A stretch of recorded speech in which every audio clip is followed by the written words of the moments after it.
तो दोस्तों PTT exam 2021 payment refund या फीस रिफंड की प्रोसेस फिलहाल चल रही है और इसके ऑनलाइन आवेदन फॉर्म भरने की जो लास्ट डेट है वो 25 मार्च 2022 है।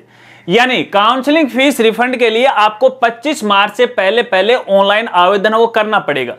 लेकिन काफी सारे कैंडिडेट जब फीस रिफंड के लिए ऑनलाइन आवेदन फॉर्म भरते हैं तो उनके सामने कई तरह की जो समस्याएं आ जाती हैं। एक सबसे बड़ी समस्या यह है कि रिफंड टू बी डन में क्या आएगा, यस आएगा या फिर नो आएगा।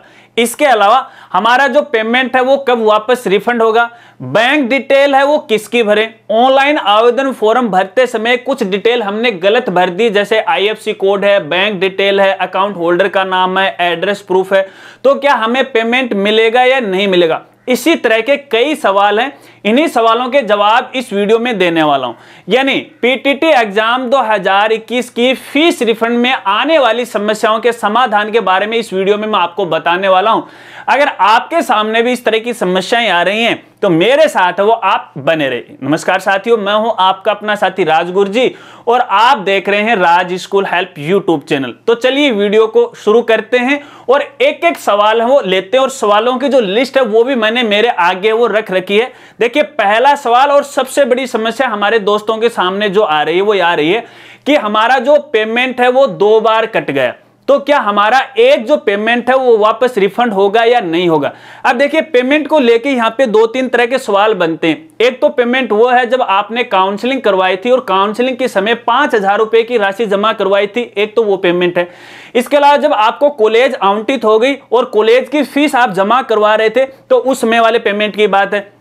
तो देखिए यहां पर यदि इस तरह से आपके 2 बार पेमेंट कट गए हैं तो आपका एक पेमेंट है डिपार्टमेंट के द्वारा या पीटीटी कार्यालय के द्वारा आपको वापस रिफंड किया जाएगा। केवल एक ही जो पेमेंट है विभाग के द्वारा है, फीस के रूप में वो रखा जाएगा।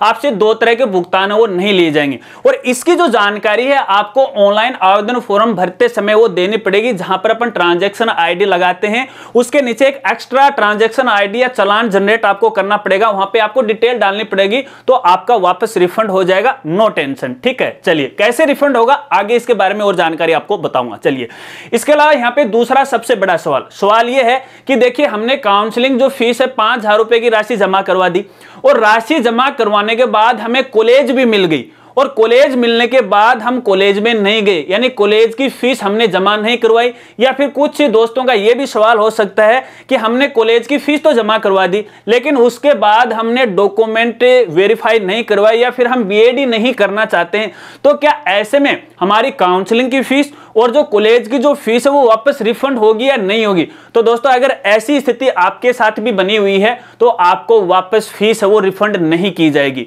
यदि काउंसलिंग प्रोसेस में भाग लिया है, 5000 रुपए की राशि जमा करवाई है और आपको कॉलेज मिली थी और आप चाहते हुए भी कॉलेज में नहीं गए तो ये आपकी गलती है न कि डिपार्टमेंट की। तो ऐसे में आपको फीस है वापस नहीं रिफंड की जाएगी। चलिए अगला सबसे बड़ा सवाल यह है कि फीस रिफंड के लिए हम बैंक की डिटेल किसकी भरें, खुद की भरें या फिर कैंडिडेट की भरें। और वैसे तो जब आप ऑनलाइन आवेदन फॉर्म भरते हो तो वहां पर भी बिल्कुल साफ साफ इस बारे में कहा गया है, लेकिन हमारे बहुत सारे ऐसे साथी हैं वो ध्यान ही नहीं देते।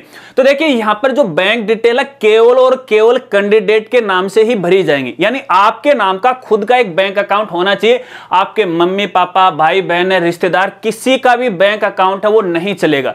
यदि आपके पास अपना खुद का बैंक अकाउंट नहीं है तो भैया जल्दी से किसी बैंक में जाइएगा और अपना एक फुल बैंक अकाउंट वो खुलवाएगा। ठीक है, अधूरा मत खुलवाएगा, फुल खुलवाएगा। ये जो भामाशाह वाले जो बैंक अकाउंट खुले थे वो मत खुलवाना, पूरा है कंप्लीटली जैसे नॉर्मल खुलता है ना उस हिसाब से आपको बैंक अकाउंट खुलवाना है। 2-4 दिन में खुल जाता है, फिर फिल कर देना। वैसे भी डेट तो काफी पड़ी हुई है, 25 मार्च तक आपको अप्लाई करना है, तो ऐसे में खुद का ही अकाउंट होना चाहिए। अब कई दोस्तों का ये भी सवाल होगा कि यार हमारा तो है नहीं, हम अपने मम्मी पापा का डाल दे तो क्या गलती हो गई, इसमें विभाग क्या करेगा। तो देखिए दोस्तों यहाँ पे विभाग को कोई एलर्जी नहीं है।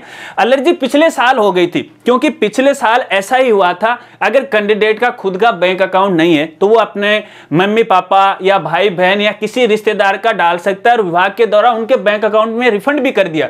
लेकिन समस्या ये आ गई, कुछ कैंडिडेट को पता ही नहीं था कि उनका जो पैसा वो वापस रिफंड हो रहा है। फॉर एग्जाम्पल जैसे मान लीजिए किसी ई मित्र वाले ने आपका पीटीटी का आवेदन है वो ऑनलाइन किया था और उसके पास आपकी संपूर्ण डिटेल थी, तो उन्होंने क्या किया, फीस रिफंड के लिए अपना खुद का अकाउंट डाल दिया, तो पैसा तो उसके अकाउंट में चला गया, आपके खुद के अकाउंट में नहीं है। तो ऐसी समस्या आ गई। तो इस तरह से विभाग इस साल थोड़ा सा यहाँ पे टाइट हो गया। तो ऐसे में कैंडिडेट का खुद का बैंक अकाउंट होगा तो ही रिफंड किया जाएगा, वरना रिफंड वो नहीं किया जाएगा। चलिए, इसके अलावा एक सबसे बड़ी समस्या, सबसे बड़ा सवाल, और सवाल यह है कि आवेदन के समय हमने गलत जानकारी फिल कर दी।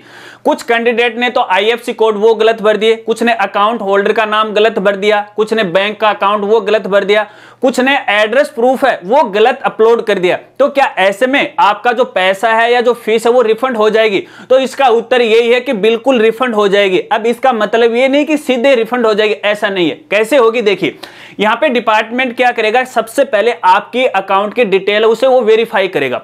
और वेरीफाई कैसे करेगा, क्योंकि आपने ऑनलाइन आवेदन फॉर्म के समय अपने बैंक अकाउंट का कोई भी एक प्रूफ आपने जरूर अपलोड किया होगा। बैंक पासबुक के जो फ्रंट पेज है वो अपलोड किया होगा, या फिर जो कैंसिल चेकबुक है वो आपने अपलोड की होगी। तो उससे वो वेरीफाई करेगा, जिसमें अकाउंट होल्डर का नाम है, आईएफएससी कोड है, बैंक अकाउंट नंबर है। यदि वो वेरीफाई हो जाते हैं, डिटेल बिल्कुल सही मिल जाती है, तो डायरेक्ट आपके बैंक अकाउंट में पैसा रिफंड हो जाएगा।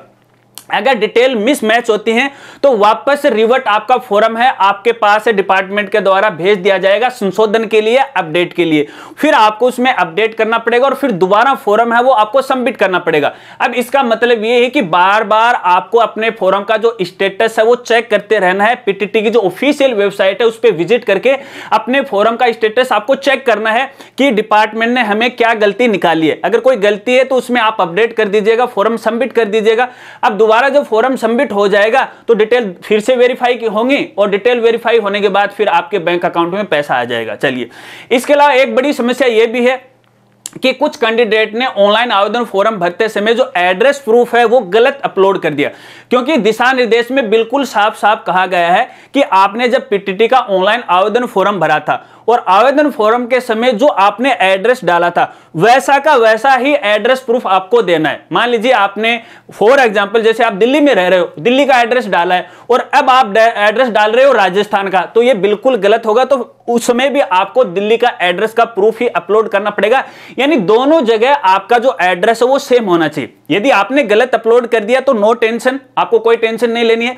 डिपार्टमेंट के द्वारा वापस आपका फॉर्म रिवर्ट कर दिया जाएगा, फिर दोबारा अपडेट कर देना, वापस आपको रिफंड हो जाएगा, नो टेंशन। चलिए, अगला एक सवाल और सबसे बड़ा सवाल, और इसने तो भैया हद ही मचा रखी है, सभी कैंडिडेट को कंफ्यूज कर दियो। जहां पर जाओ बस एक ही सवाल है, और सवाल यह है कि जब अपन ऑनलाइन आवेदन फॉर्म भरते हैं और फॉर्म भरते समय जहां पर अपन ट्रांजैक्शन की डिटेल देते हैं या अपने चालान की डिटेल देते हैं, वहां पर लास्ट में एक ऑप्शन आता है और वहां पर लिखा हुआ है रिफंड टू बी डन। अब इसमें यस करें या नो करें, क्योंकि बहुत सारे ऐसे कैंडिडेट हैं जिन्होंने यूट्यूब पे वीडियो देखी है और वीडियो में बता रखा है कि यहां पर आपको नो करना है, तो ये बिल्कुल गलत है, सरासर गलत है। यहां पर आपको यस करना है। अब देखिए फ्रेंड्स, यहां पे रिफंड टू बी डन का मतलब क्या है? इसका मतलब है रिफंड किया जाना। इसका सीधा साधा सा मतलब ये है कि आपको कौन सा भुगतान है वो रिफंड किया जाना है। तो भैया आप जो डिटेल दे रहे हो वही तो आपको रिफंड किया जाना है, तो उसमें आपको यस करना है। अब यहां पे देखिए दो ऑप्शन क्यों रखें, क्योंकि बहुत सारे साथियों का ये भी सवाल होंगे